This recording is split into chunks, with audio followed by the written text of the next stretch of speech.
Dreamers, you know about the infestation, right?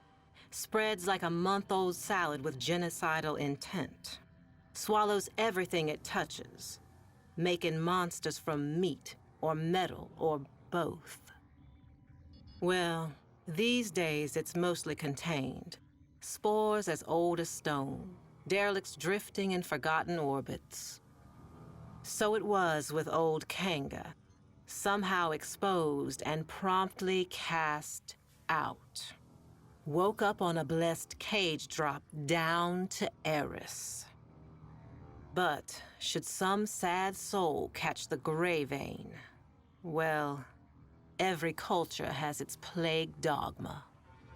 But maybe there's something more to this infestation, something we all missed.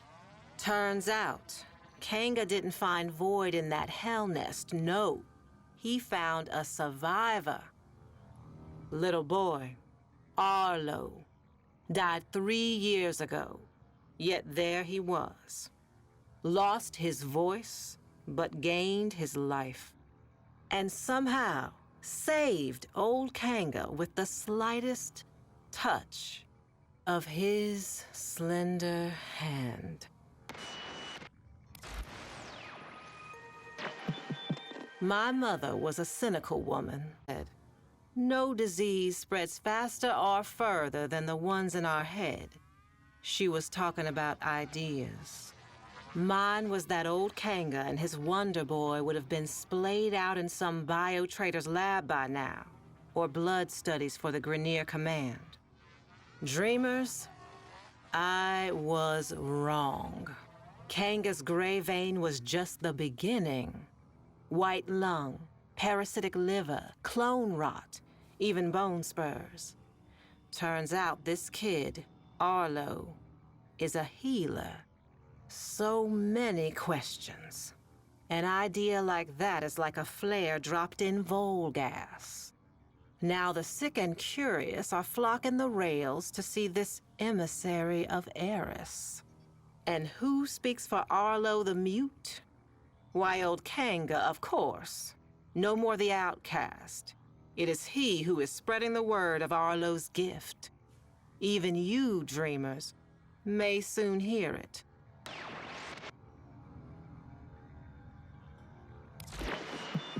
Whether you're bad news first or bad news last, tonight I got you covered, 'cause bad news is all we got.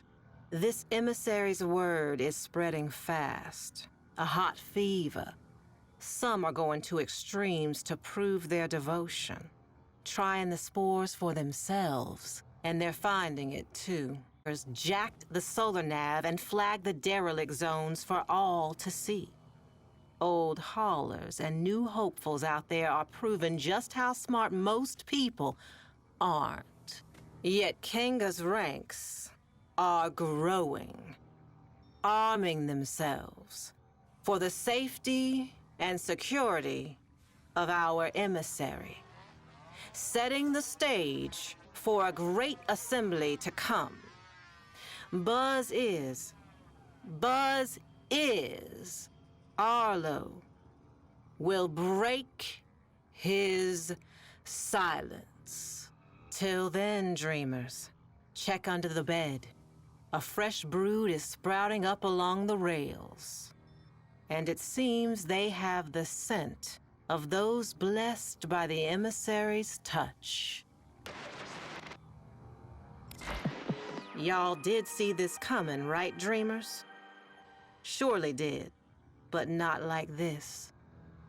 A grand gathering before the emissary and his speaker. Standing room only. Bodies pressed to bodies. A great overheated mass breathing as one.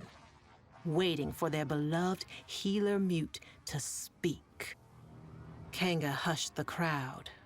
He shed his mask, and there he was, laughing at them. Sick as the day he was banished. His retribution was at hand, born of a virus spreading further and faster than spore and space ever could have. Arlo.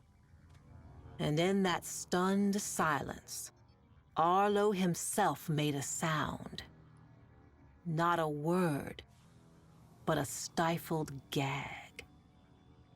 A swollen choke as he opened his mouth.